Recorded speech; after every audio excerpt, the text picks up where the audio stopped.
Hello, everybody, and welcome to the Premier Injuries channel. Today, we are doing a roundup of all the injuries at the weekend. But first and foremost, before we get on to players' injuries, is there any injury updates with you, Ben? Are you doing all right? Doing okay. Managed to scrape through that opening game week without too many problems. Certainly a busy few hours during the build up to that, but it was good to get the first one out of the way. 37 more to go before we can rest again. I don't think we ever rest, though, do we? No, not really rest. No. But yeah, let's get into it then, because whilst it was thankfully a quiet weekend for injuries, we don't like to see anybody get injured. There was a few stories. I guess the biggest one, or the most painful, sad looking one, was the Ben Godfrey situation. Now, for people, do stay subscribed to the channel, because we will do an individual analysis on that. We like to talk through the footage. We like to talk through what has gone on. But with that, what is the latest information? I mean, the latest was just an update from Frank Lampard, sort of post-match in the club. He had been taken to hospital with what they initially classified as a lower leg injury. They've since updated that, saying it was a fractured fibula. So that's non-weight bearing. So in terms of, the structurally, that's probably one of the better injuries to have. But of course, I doubt that would be the full story with regards to that. I did have a look at the footage, the video footage of that. Difficult to see the mechanism, but certainly my initial thoughts were, I thought maybe there could have been even a fractured dislocation of the ankle in there. So, even if there isn't a dislocation, we know there's going to be some ligament damage in there as well. I'm presuming Lampard said we're certainly looking at months as opposed to weeks. Again, that indication that there is probably something else going on in there. Just to give a little bit of context, if we were talking straightforward, non-displaced fibular fracture, which we've seen, several players in the past. I think Joe Ledley was one of those ones. He was pushing for a place at the World Cup for Wales. He was actually back in around 30 to 31 days. Typically, timeline might be around 6 to 7 weeks. So this Ben Godfrey months scenario. But like I say, it's still ongoing. He may need surgery as well. Again, that's gives us a sort of indication that it's a little bit more severe and that straightforward and non-displaced fibular fracture. And I think the thing is, many Everton fans might get a bit of, I don't know, flashbacks to last season, because already the injury room is filling up for them. So obviously Ben Godfrey was a really pronounced one. We wish him well. We want to see him back as soon as possible. But there was also a loss to Yerry Mina in that match as well. Yeah, it looked fairly innocuous. I was watching the game. We seen him sort of collect the ball and move, and almost just sort of pull up. There was no real sort of clear mechanism there. Frank Lampard said he thinks it's an ankle problem, but whatever the issue is, again, he indicated, or he certainly suggested or hinted, that this isn't something that's going to clear up in a matter of days, or maybe even weeks. He says this could be long term as well. Now, it's a huge disappointment for Everton. Like you say, they've already got an ever-growing injury list, and Yerry Mina is pivotal to that backline. It's night and day, the performances and the points per game ratio when Yerry Mina starts, as opposed to when he's out of that starting 11. So he's a big loss, and that maybe could prompt a move in the transfer market. We've seen Everton potentially linked with Connor Cody from Wolves there as well. So, that might hasten that decision to bring somebody in. Certainly if, further assessments and tests confirm that Yerry Mina will be out for a significant period. And another team that was seemingly starting the season quite brightly, with not many in the injury back rooms, but now this weekend there's a few problems again. It's West Ham. We saw Fabianski go off, the veteran goalkeeper. Thigh injury, is that correct, Ben? Yeah, well, I mean, it's an impact injury. So I suppose in the grand scheme of things, you would prefer those maybe over those non-contact pulls, strains, tears. So, like I say, you can maybe take a positive from that. Now, David Moyes said it was in and around that hip area, that hip region, and that sort of had a knock-on effect in terms of, you're right there, he couldn't really bend his leg, he couldn't move it, he couldn't feel it very well. So it was more of a dead leg. So maybe there was some kind of nerve damage in there. But like I say, it was hip region, so it could have possibly been that upper thigh. And if it is just a dead leg, then fingers crossed it's not too severe, and that may give him an outside chance for next week. Now, David Moyes had suggested on Friday that there were several injury concerns heading into game week 1, but as always, he said he wasn't prepared to divulge any specifics around the nature of that. We knew that Angelo Obonga, he's working his way back from an ACL injury, and he's likely to be playing for the under-21s maybe for the next 2 to 3 weeks. But there was also question marks over the fitness of Issa Diop. I think he last appeared against Rangers in pre-season. Looked as if he had picked up a knock in that game. Certainly, that was evident the fact that he hasn't been named in any matchday squad since. But interestingly, and these were, like I say, these are words in David Moyes' words. He said that the central defender hadn't put himself forward for the matchday squad, and he's not injured. So maybe again, that's an indication that the centre back may be on his way out of the Hammers. So let's turn our attention to, we've got a listener question. I'm not sure what it means, but, we'll move on from that because I really don't understand the question. Never give up FPL. They said their feelings, and I'm a little bit confused. But let's continue with the injury analysis for the moment. I guess one of the things is the Tottenham fullback situation. I don't think that this weekend has made it clearer who's going to be the top picks. Yeah, I mean, there was a little bit of uncertainty, but lots of discussion points, let's say, raised prior to game week 1 throughout the community around who would start at fullback. A lot seem to be pinning their hopes on Perisic, and maybe Matt Doherty on the opposite flank. We discussed from the beginning of last week that, there was always going to be question marks over the availability of those two, given that they had just returned from serious long-term injuries. Some suggesting that a 170-minute run out for Perisic was enough for Antonio Conte to start him from the beginning. And there was lots of choice words in between that. So seeing Sessegnon come in and Emerson Royale, no great surprise. And the performance of Tottenham, the performance of Sessegnon and Emerson Royale in particular, well, look, that eases some of the concerns that maybe Antonio Conte potentially had about rushing those other two back, because, like I say, they look in more than capable hands. So, Sessegnon's already came out and he said he's learning a lot from Perisic. And like I say, it's interesting to see how this one pans out long term, because we're still undecided on who's Conte's first choice pairing will be in the league, as averse to that in competition, whether that be domestic and or Europe. Now we do have a question from Ed. He said, "Hi guys, number one question." He sent a few. He said, "What do you think about Koulibaly's 75 minutes, Ben?" It looked okay. I'm not completely sold on Chelsea at the moment. Everton looked all right. I was more impressed with how Everton played, given that I thought Chelsea would have, walked away there with a really comfortable win. The fact that they managed to hold on and effectively stay in the game for as long as they did, maybe testament to them, or maybe that's Chelsea. Kuban looked okay, obviously struggling with cramp at the end, so that's not injury related. And Thomas Tuchel has already come out and he said the likes of Ben Chilwell, obviously not 100%, but because Marc Cucurella was signed very late in the day, he couldn't start, and also Marcus Alonso, we expect to sign for Barcelona, so that's why Chilwell was there. But on the opposite flank as well, he also said that Reece James isn't fully fit.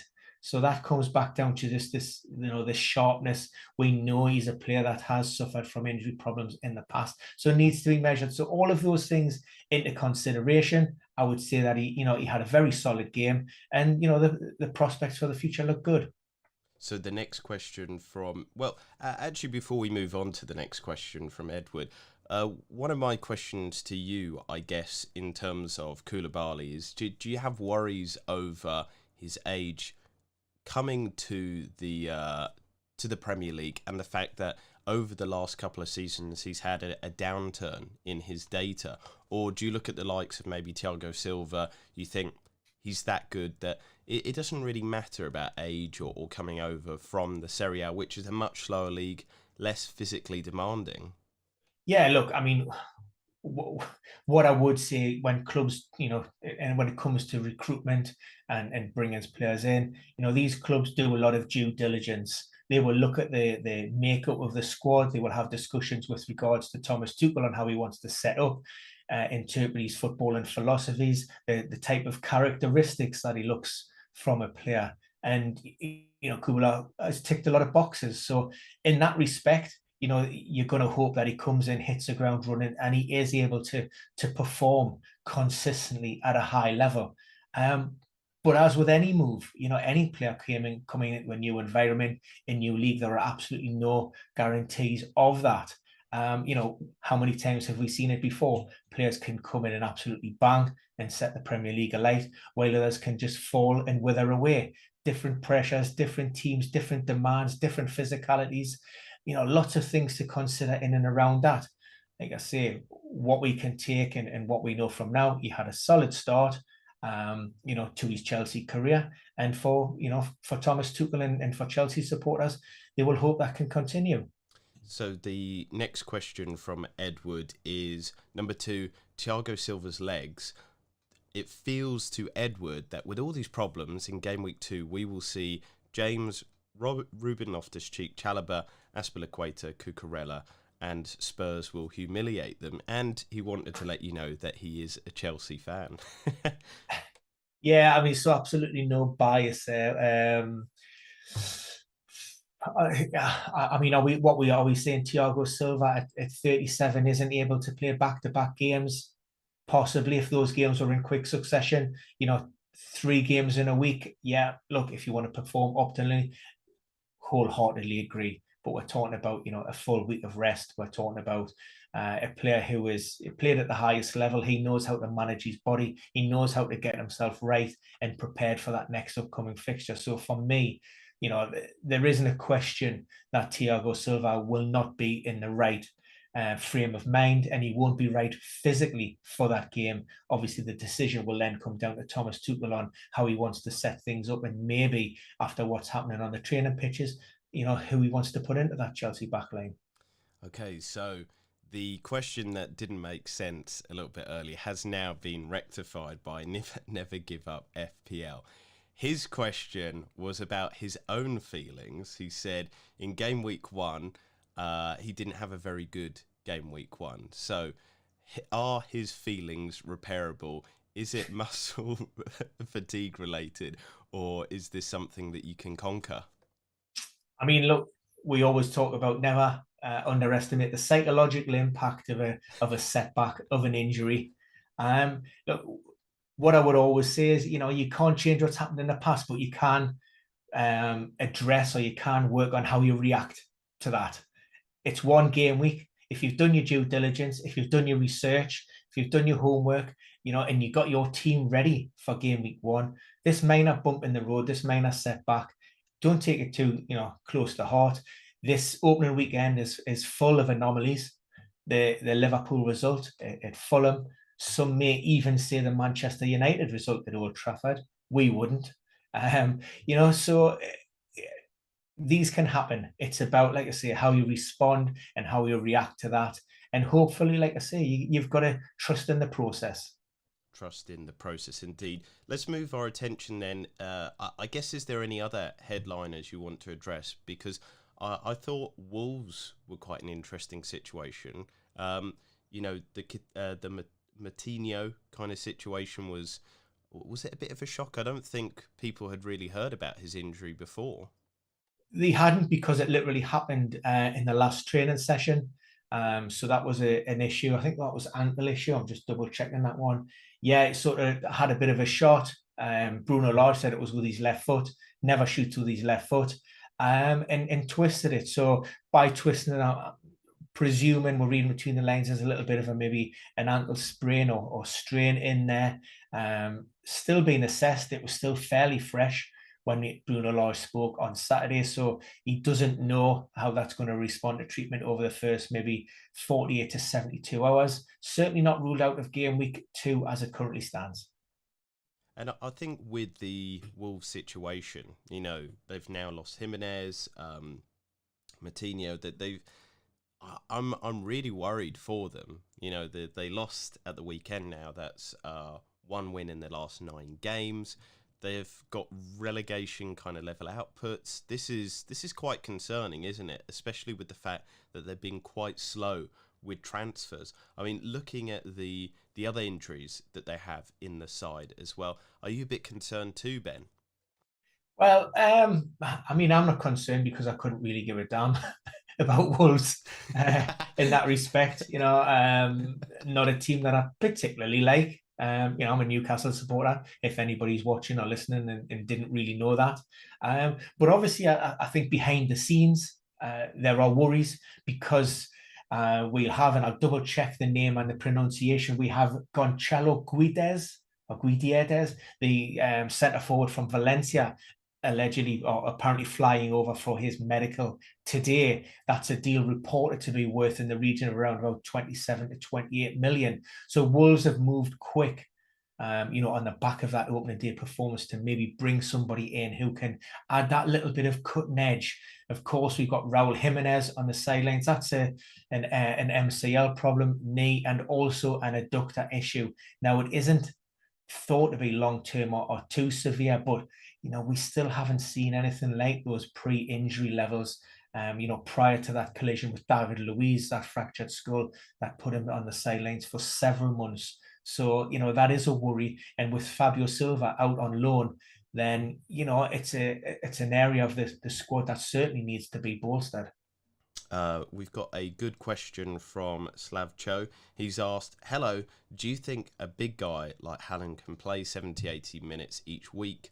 Or, like Lukaku, will he need more time to recover considering his size and weight? I think this is quite an interesting question in terms of your perspective as well, Ben, because you used to avoid Aguero quite often with the Manchester City because you liked players who play the full 90 to see out matches. Now, I don't know if he was brought off because of his size or whatever, if it was an adaptation, but we quite often see Pep bring on players late into the game, to see it out.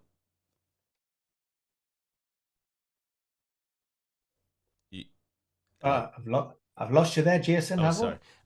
Yeah. So with that, Ben, Pep quite often sees out these matches. He brings people on. So yeah, do you think that this is something we're going to see with Haaland, that people should temper their expectations that he won't get late goals because he won't be on the pitch? I don't see that with Haaland. It's certainly nothing that it hasn't come across my mind, and it's not a consideration for me. And I brought him into my fantasy team for game week 1. I just see Haaland as being an absolute physical specimen, a beast, almost the evolution of what that centre forward now should look like. Yes, physically the demands are great, but certainly if we're looking around these early game weeks and we're just talking, one game and then 5, 6, 7 days recovery, it isn't really an issue. The problems may come about when the games are coming thick and fast, those congested fixture periods. And it's not necessarily about the player being able to perform for 90 minutes and the exertions of that. More often than not, City are in a position where the game is effectively being won. And then you're also looking about a 5 or 6 strong bench of international players. And it's about managing that squad, keeping everybody happy, and also protecting your stars and ready for the next day. So, these decisions are never taken in isolation. There are always so many other factors to come in. But for me, Haaland, like I say, he's a young lad. Yes, he's had some well-documented injury issues in the past.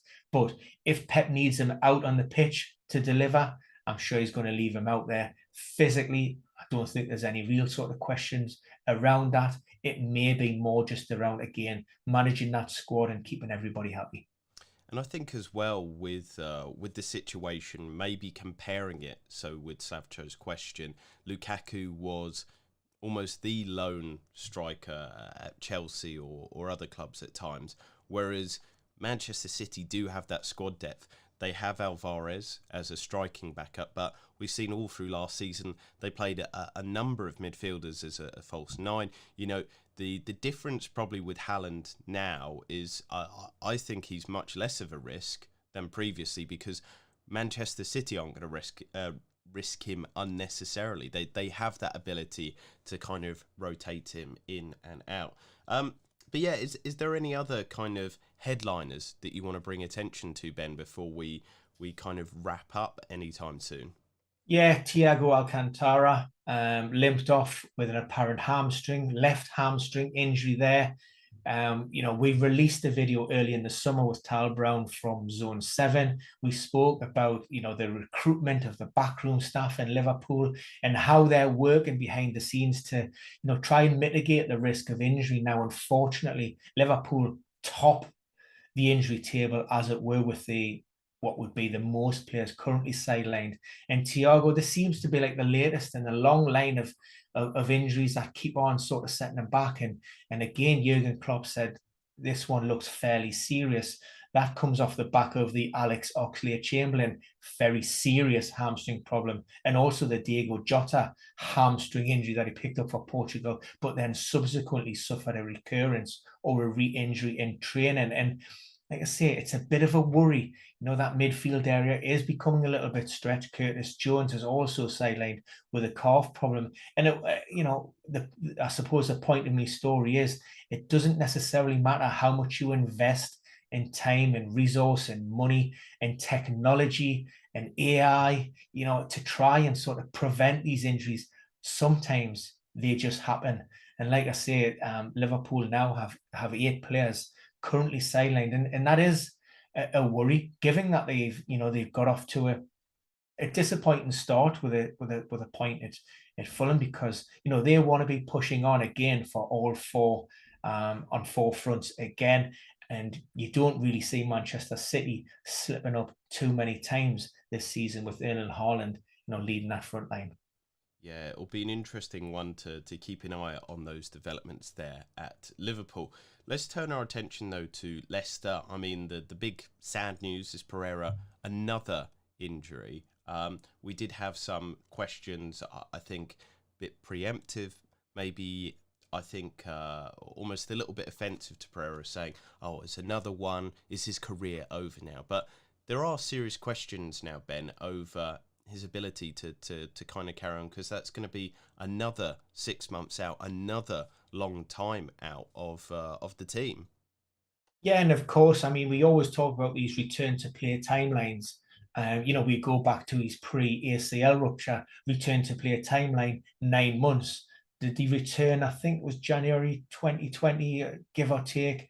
But the reality is, what we want a return to performance. And you could argue that we haven't really seen that with Ricardo Pereira. We haven't seen him back to those pre-injury levels.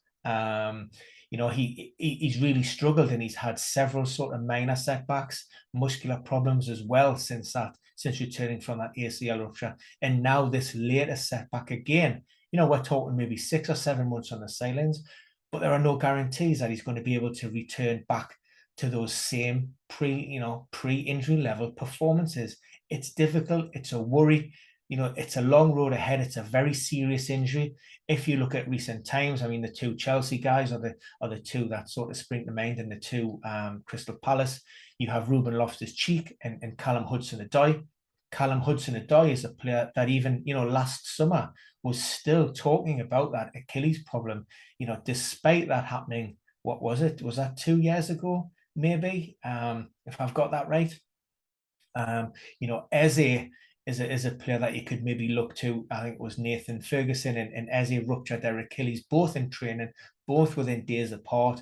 And it's maybe took Eze again around about another year and a half to maybe get back to where he was and at least start performing consistently. So, that is a worry and a concern with regards to Ricardo Pereira.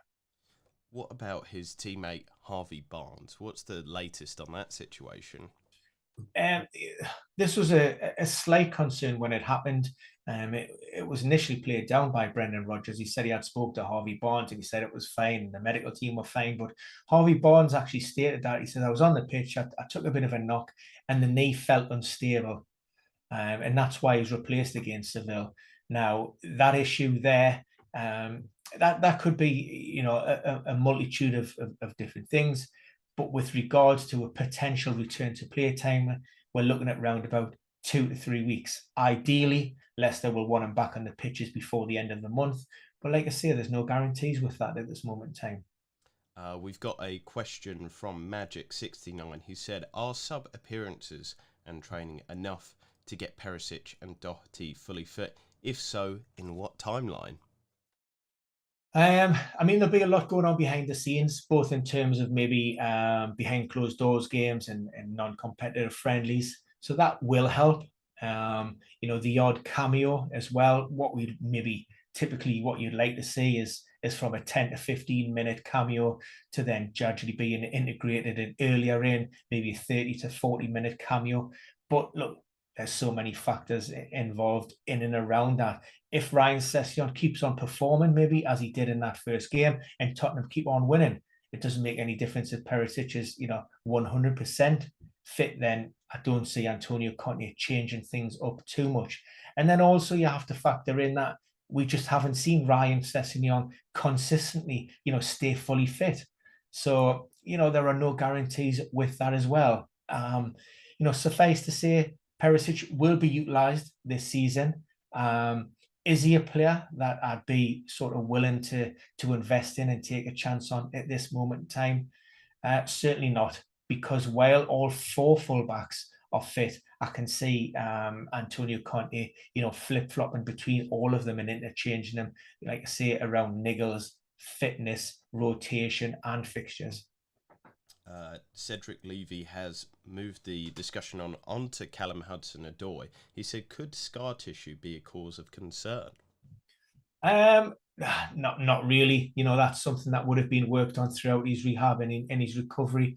The issues have been more, I think, lower back. It could be altered gait, just, a change of center of gravity. And also psychologically, we always talk about the physical impact of injury, what you can see, what you can feel, what it looks like. But in the brain, and I go back to it, I've mentioned it several times before, Aaron Ramsey, when he broke his leg, I think it was Arsene Wenger that said it took Aaron Ramsey 3 years just to get over that psychologically before he could go out on that pitch and, not think about that leg. With Hudson-Odoi, because he's such an explosive, fast, tricky winger, he's relying upon those quick bursts of energy, that quick bursts of pace. And all of that load and that explosiveness is coming from the calves, the quads, the Achilles. And if that's something in the back of your mind to show that, well, actually it's happened before and will it happen again? That's going to take a little bit of time and that'll come with playing more minutes and playing more games. And hopefully we're going to see a Hudson-Odoi who is over all of his recent injuries and will get some kind of consistent run in that team. Now, one last question from me. I don't know if there's anything else that you wanted to bring up, but we're on the half-hour mark, Ben. I wanted to ask about the Anthony Martial situation because all through pre-season he'd looked good. Ten Hag had said he was good, and then all of a sudden he's got another injury blow. I mean, is it a short-term one? News initially, he limped off, I think it was against Atletico in Oslo. Their second, they had 2 pre-season friendly games over the course of the weekend. This happened on the Saturday, and it didn't look great. But there had been very little from the club in terms of an update.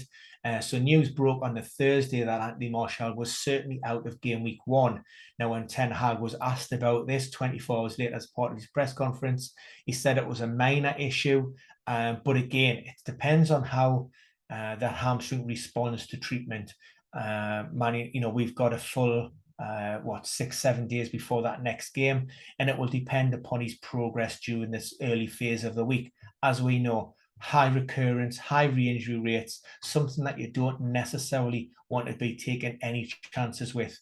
Ten Hag spoke about why maybe Cristiano Ronaldo didn't start at the weekend, and he said he's only been training with the team now for 10 days. That's not enough for him to play 90 minutes in his team. So with more training and minutes from the bench, again, that maybe could ease some of the burden and help make that decision a little bit easier for Ten Hag. I think it is an interesting situation there with Man United. The loss of Martial or the loss of any kind of central striker was fascinating to see. I think Man United really struggled yesterday, and we shall see. But that is all the questions from me, Ben. Is there any final teams or players or any sort of situations you want to make people wary of before we sign off? Just looking through my little cheat sheet from the weekend, I think we've pretty much covered most things. A couple of those players may be on the fringe of the squad. Jamal Lascelles was a late withdrawal from the Newcastle squad due to what he referenced as a tightness in his thigh.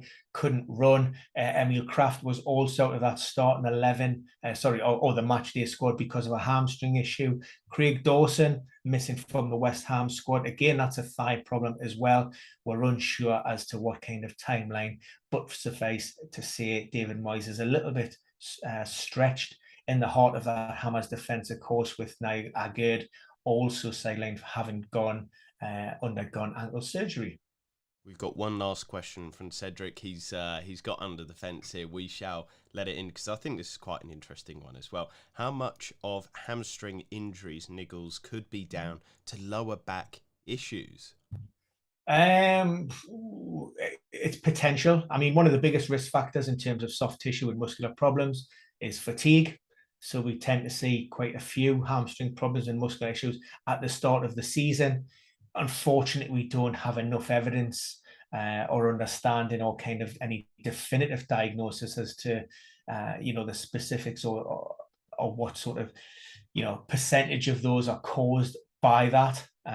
We just don't know. What we do know is hamstring problems inevitably the most common soft tissue injury that we've got. They account for around about, and consistently by the way, around about 40 to 42% of all muscle injuries. So like I say, they come thick and fast, and we tend to see a spike in and around those first few game weeks of the season, as players get fully up to speed.